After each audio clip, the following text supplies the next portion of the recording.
Assalamualaikum warahmatullahi wabarakatuh.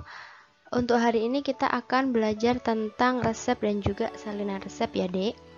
Untuk materi ini nanti sedikit agak sulit gitu. Kalian harus belajar untuk memahami, kemudian belajar untuk lebih belajar mandiri gitu ya, karena untuk bab ini sedikit sulit gitu dan banyak materinya. Oke, kita pertama ke pengertian resep dulu ya.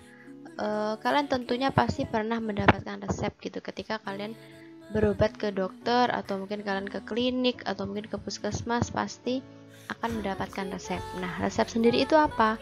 Dia adalah suatu permintaan tertulis dari seorang dokter maupun dokter gigi atau juga dokter hewan yang diberi izin berdasarkan peraturan perundang-undangan yang berlaku pada apoteker, pengelola apotek atau apa gitu ya, untuk menyediakan dan juga menyerahkan obat-obat bagi pasien.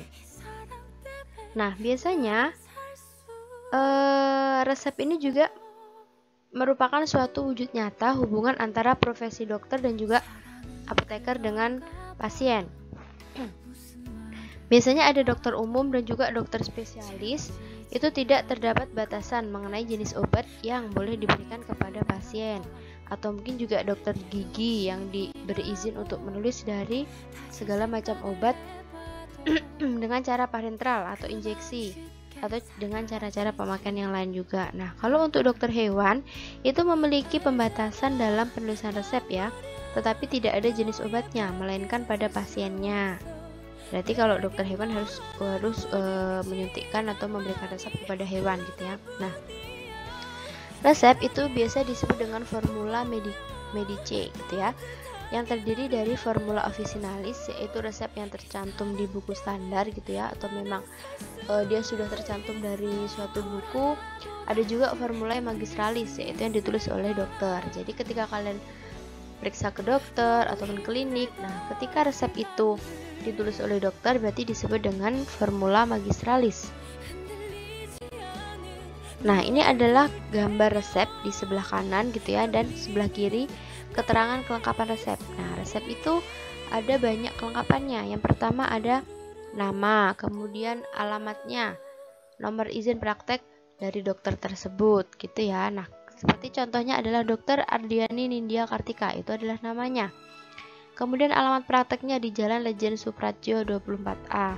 Kemudian untuk nomor izin prakteknya di bawah gitu ya, yang saya coret gitu ya karena tidak boleh. Seperti itu untuk nomor izin praktek dokternya. Kemudian ada kota dan juga tanggal penulisan resep. Nanti dia di sebelah kanan atas, yang paling atas itu ya. Kemudian tanda R atau resep pada bagian kiri di setiap penulisan resep. Jadi ketika kamu menuliskan nanti resep paracetamol gitu, nanti itu sebawahnya ada signanya atau aturan pakainya. Kemudian yang kedua, nanti kalau ada resep lagi ditulis lagi R garing, misal resepnya asam mefenamat, terus bawahnya adalah ada signanya, kemudian sampingnya ada numero atau jumlah berapa banyaknya, kemudian nanti ada di paraf dokter. Kemudian aturan pakai obat itu ya ditaruh di bawah obatnya. Kemudian ada tanda tangan atau paraf dokter penulis resep. Kemudian nama pasien di belakang kata pro gitu ya. Jadi pro di bawah ini adalah nama pasiennya nanti siapa, umurnya berapa, dan juga alamatnya di mana. Nah, ini adalah contoh dari resep. Oke, ada nama dokternya, kemudian alamat prakteknya dia, kemudian ada telepon, kemudian ada praktek jam prakteknya. Nah, dari resep ini bisa dilihat kalau dia tidak ada nomor izin prakteknya. Harusnya nomor izin prakteknya ada di bawah nama dokternya gitu ya, tapi mungkin karena nama izin itu tidak boleh sembarangan dipakai gitu, jadi tidak dicantumkan seperti ya. DRH berarti kan dia untuk dokter hewan gitu ya. Nah, ada tanggalnya juga, tempatnya di Yogyakarta 1 Agustus 2017. Nah, ini ada resepnya. Kalau resepnya racian seperti ini ya, dia ada neomisin 1%, hidrokortison asetatnya 1%, kemudian Vaseline albumnya hanya 50 mg. Nah, MFLA ungentum adanya Miscevac Larga Artis ungentum. Buatlah dan campurlah dengan cara seni sebuah resep, sebuah salep ungentum gitu ya. Nah, kalau dia adalah resep racian itu bisa tanda R-nya hanya satu. Tapi kalau dia misal obatnya untuk manusia, misalnya kayak ada paracetamol, ada samifenama, terus kemudian di bawahnya ada vitamin, itu nanti ada 3 tanda resep. Seperti itu ya. Kalau kalian bingung nanti kita jelaskan waktu di kelas. Kemudian SUE ini adalah aturan pakainya. Jadi signa usus externus atau pemakaian di luar. Kemudian ada paraf dokternya, pro atau milik nama hewannya ada shiro. Kemudian kalau di dokter hewan seperti ini ya. Jadi pro adalah nama hewannya shiro, terus miliknya dari Solehan gitu ya. Kemudian ada alamatnya. Kalau dia ada resep manusia gitu ya, nanti pro nama manusianya, terus nanti umur dengan alamatnya, seperti itu ya. Contoh dari resep atau belangko. Nah, kemudian ada beberapa bagian resep lagi. Kalau yang tadi itu kan kelengkapannya ya, dia harus ada nama dokter, alamat, dan lain sebagainya. Nah, kalau ini bagiannya di resep itu ada beberapa bagian, ada 5 bagian. Apa saja? Oke, yang pertama untuk bagian tanggal dan juga tempat penulisan resep gitu ya, sampai ke nama dokternya yang di atas itu, pokoknya bagian atas nama dokter, alamat, kemudian nomor telepon, jam praktek, tanggal dan segala macam, itu disebut dengan inscriptio. Itu ya, jangan sampai kebalik atau salah nanti ya. Kemudian kalau tanda resep atau tanda R garing itu adalah invocatio. Nah, seperti resep ini kan untuk anak ya, umur 8 tahun. Nah, dia mendapatkan 3 macam obat, jadi harus ada 3 macam tanda R-nya. Kalau yang sebelumnya tadi itu hanya ada 1 tanda R-nya karena dia adalah racikan, dibuat sediaan ungentum atau salep gitu ya. Jadi kan dicampur jadi 1. Jadi dia hanya butuh tanda R-nya 1. Tapi kalau ada 3 obat sekaligus, ini berarti harus dengan 3 R gitu ya, yang disebut dengan invocatio. Kemudian untuk nama obatnya dan juga jumlah obatnya, kemudian dia bentuk obatnya apa, misal flash kayak gitu, itu disebut dengan prescriptio.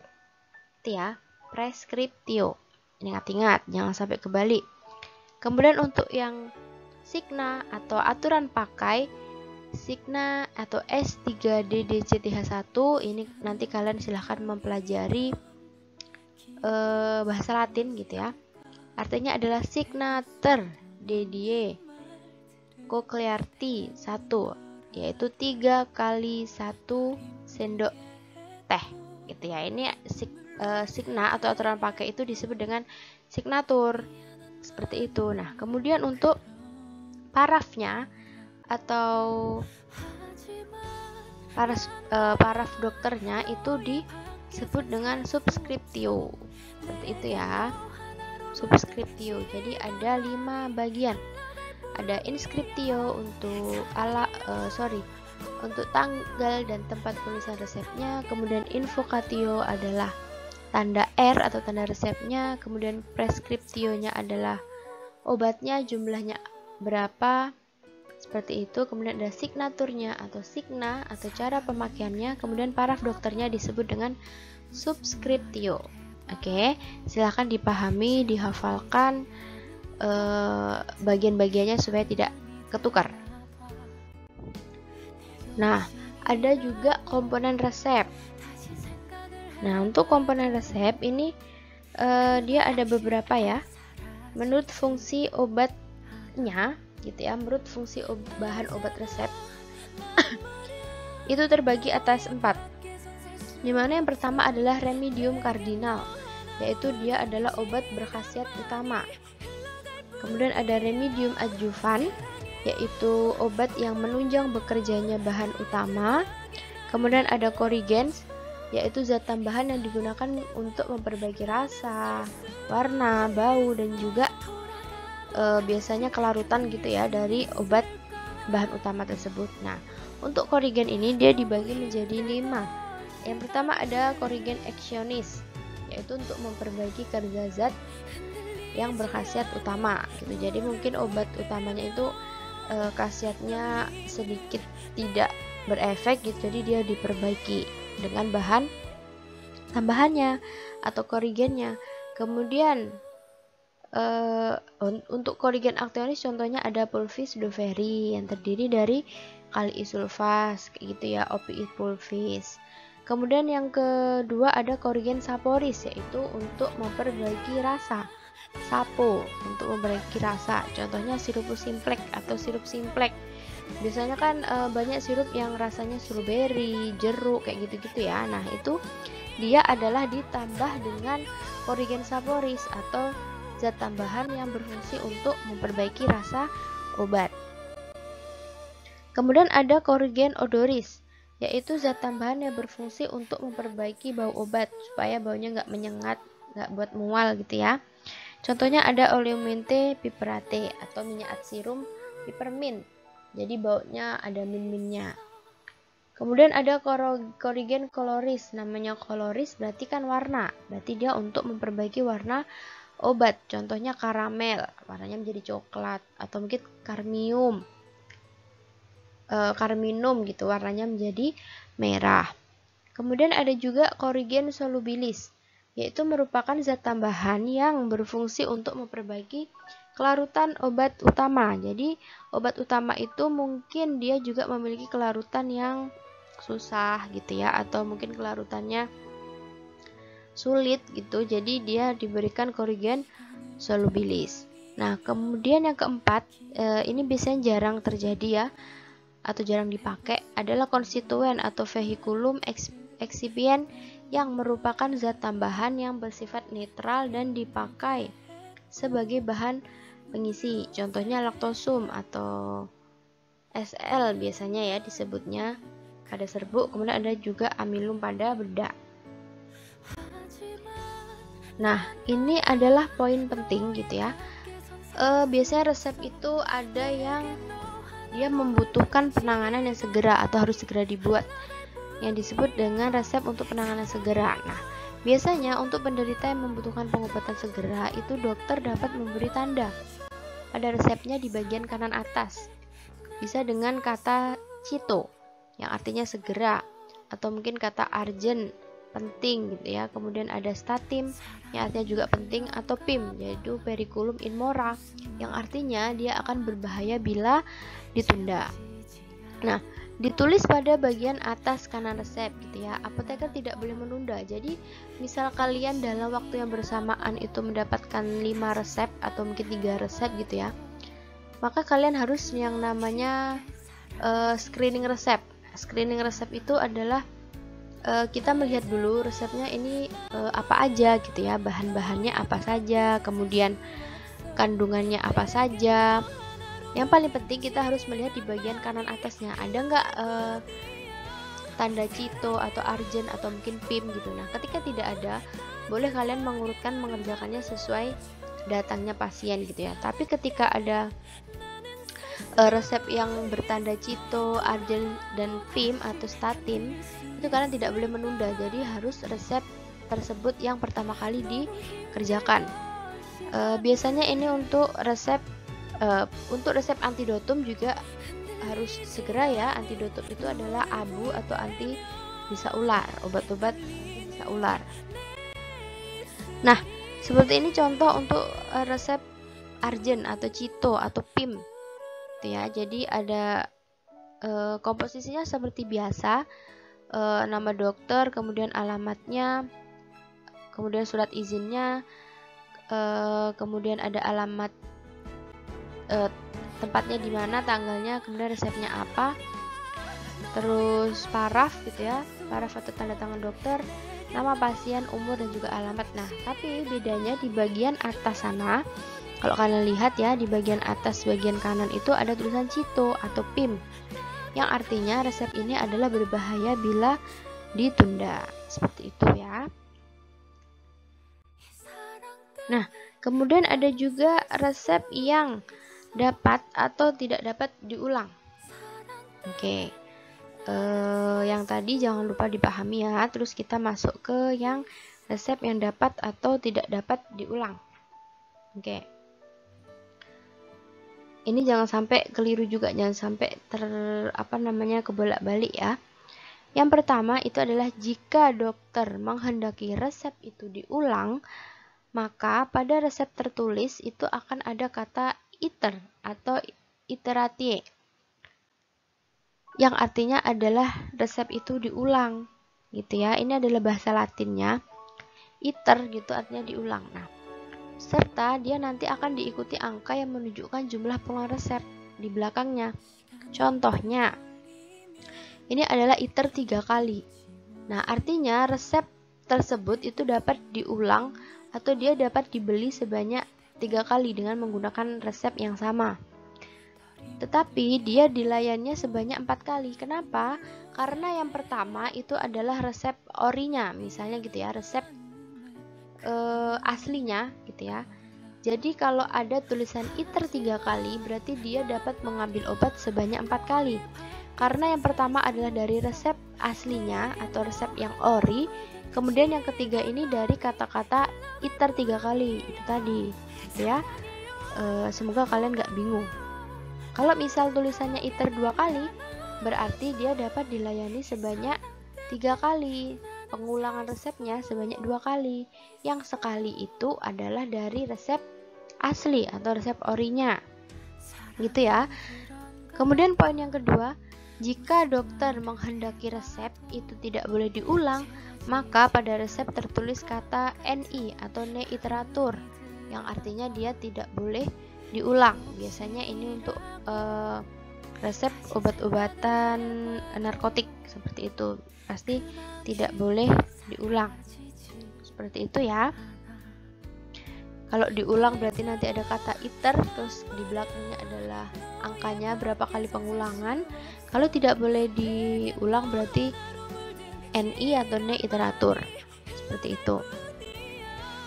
Nah, seperti ini contohnya untuk contoh resep pengulangan.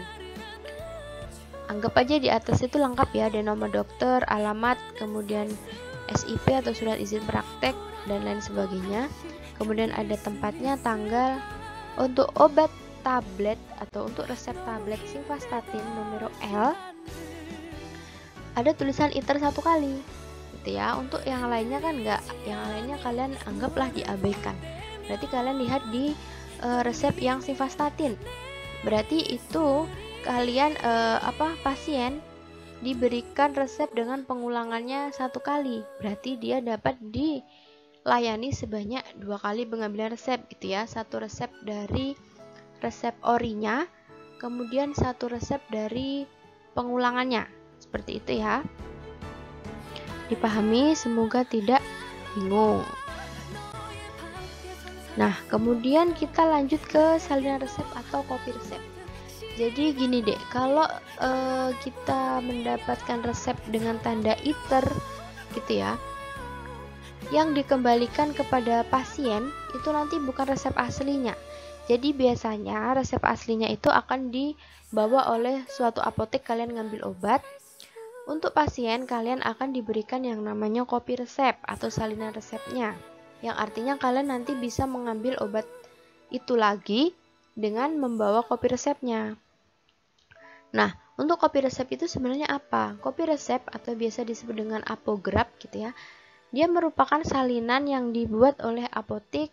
Selain memuat semua keterangan yang terdapat dalam resep asli, juga harus memenuhi yang pertama, ada nama dan juga alamat apotek, sama ya. Kemudian ada nama dan juga nomor izin apa, kemudian tanda tangan apa. Nah, bedanya kalau untuk resep asli dia harus ditandatangani oleh dokter, karena dokter yang membuat resep.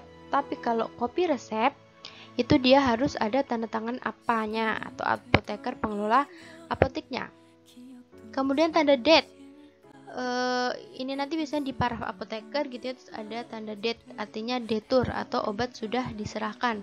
Kalau tandanya end date atau ne deteratur berarti obatnya belum diserahkan. Oke, nanti kalau kalian bingung kita bahas di pas PTM ya, nanti akan saya tuliskan bedanya end date dan juga ne date. Seperti itu ya. Kemudian ada nomor resep dan juga tanggal pembuatan.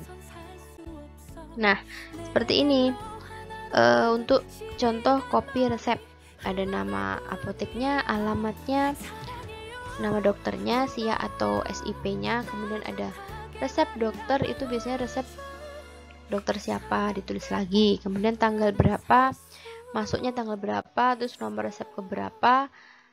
Nah, nama pasien itu di kopi resep ada di bagian atas. Nama PX itu bisa disebut dengan pasien. Kalau DX itu adalah dokter. Kemudian ada tulisan kopi resep. Terus ada tanda R, itu ya, tanda resep. Nah, obatnya ampicillin, dextromethorphan, diphenhydramin, dibuat sediaan puyer, pulvis gitu ya, DTD sebanyak 15. Nah, Signa 3DD pulv 1. Nah, kalian perhatikan di bagian bawah, resep tablet CTM 4 mg, nomeronya 10 atau sebanyak 10 berarti ya. Signa 3DD tablet 1. Sehari 3 kali 1 tablet. Nah, garis lurus itu anggaplah itu sebagai tanda tangan dari apa atau dari apotekernya. Kemudian date 5. Nah, untuk tablet CTM itu kan dia ada harusnya kan diambilnya nomor X, berarti 10 ya. Tetapi mungkin karena pasien tidak membawa uang atau mungkin dia kurang, seperti itu bisa mengambilnya tidak full gitu ya. Jadi misal yang puyer tadi pasien nggak ada tanda date gitu ya, berarti diambilnya semuanya. Nah, ketika yang bawah ditulis tanda date V atau date 5, itu kan 5 Romawi, berarti pasien mengambil CTM sebanyak 5 tablet, berarti kan masih ada sisanya 5 ya. Berarti nanti akan dibuatkan kopi resep kembali untuk mengambil sisa dari tablet CTM tersebut, seperti itu ya. Kemudian yang bawah ada tanda tangan dari petugasnya. Oke, nanti kalau bingung kita bahas di PTM, jadi biar secara langsung. Nah, kemudian kita lanjut ke etiket obat. Itu ya, yang kemarin sudah pernah saya singgung. Etiket obat itu adalah suatu label atau kertas yang menyampaikan aturan pakai dari sediaan obat kepada pasien. Nah, berdasarkan aturan pakai itu ada 2 macam etiket, yaitu dia etiket putih dan juga etiket biru.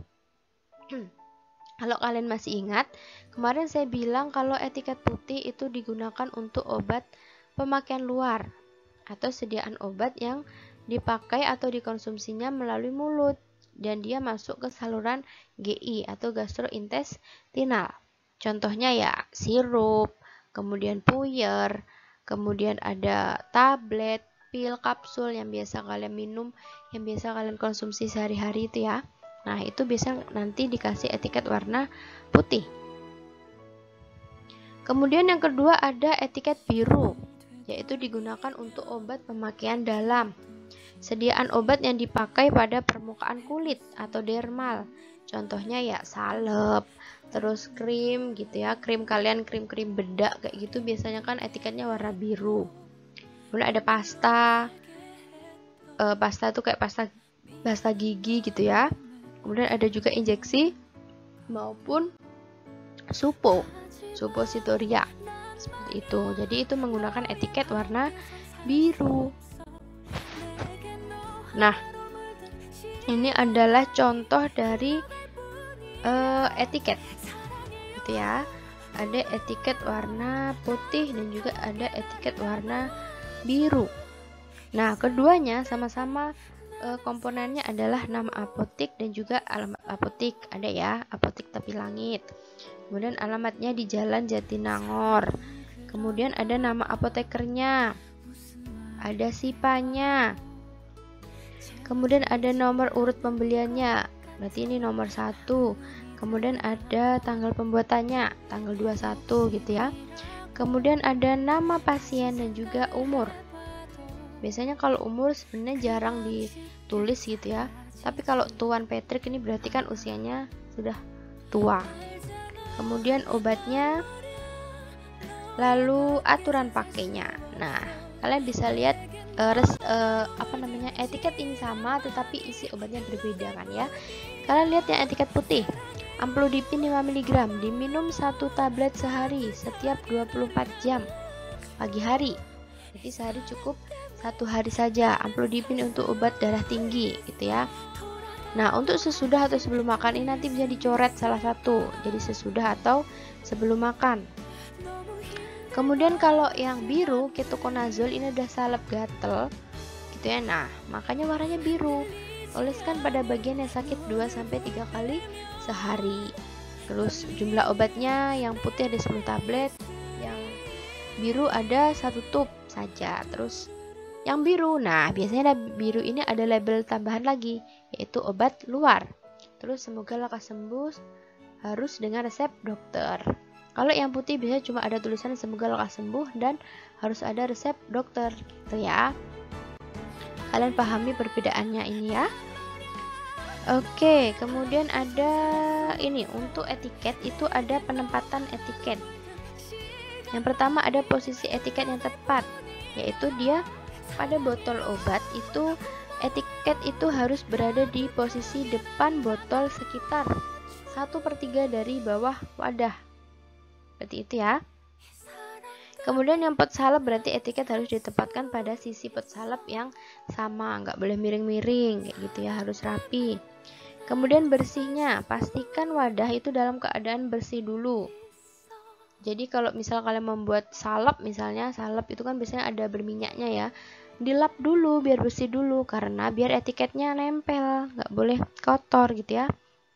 Kemudian amannya, nah pastikan etiket itu tertampal benar pada kemasan obat, karena supaya nggak rusak tadi ya, dan maksudnya aman di sini supaya pasien itu bisa melihat aturan pakainya yang benar, seperti itu ya. Nah, biasanya untuk obat-obat racian gitu, kayak salep atau mungkin krim, itu nanti biasanya ada tulisan kayak tidak boleh diulang tanpa resep dokter, kayak gitu. Atau mungkin kocok dahulu kalau untuk sirup. Kemudian ada juga yang jangan dikocok, biasanya untuk sediaan saturasi. Itu. Nah, kemudian kita lanjut ke penyimpanan resep. Resep itu dia yang telah dikerjakan itu harus diurutkan berdasarkan tanggal nomor urut penerimaan resep gitu ya. Jadi ketika kalian mendapatkan resep di apotek nanti pasti di apotek tersebut resepnya itu akan diurutkan berdasarkan tanggal dan juga nomor urutnya. Biasanya tergantung apotek sih, ada yang 1 bulan sekali direkap, ada juga yang 2 bulan sekali direkap, seperti itu ya. Nah, resep harus disimpan itu sekurang-kurangnya adalah 3 tahun. Untuk resep yang mengandung narkotika itu harus dipisahkan dengan resep lainnya gitu ya. Jadi ada 2 tempat gitu atau 2 bundle untuk resep biasa dan juga resep narkotik. Nah, ketika resep sudah melebihi jangka waktu 3 tahun, berarti dia harus dimusnahkan. Pemusnahannya itu harus dibakar dan disaksikan oleh saksi petugas apotek. Seperti yang kemarin sudah saya jelaskan di pertemuan sebelumnya ya, ada di Undang-Undang Kesehatan kalau tidak salah, harus ada berita acaranya, seperti itu. Nah, ini untuk tugas 3.1 silahkan dikerjakan, kalau bingung kalian boleh tanya gitu ya. Nanti kita bahas resepnya itu dibahas lagi lebih dalam supaya kalian paham, karena resep ini adalah penting untuk farmasi gitu ya, karena salah satu materi yang kalian harus benar-benar paham. Oke, sekian pembelajaran hari ini gitu ya. Semoga kalian paham. Kalau bingung boleh bertanya di WA group atau mungkin di kolom komentar. Sekian, wassalamualaikum warahmatullahi wabarakatuh.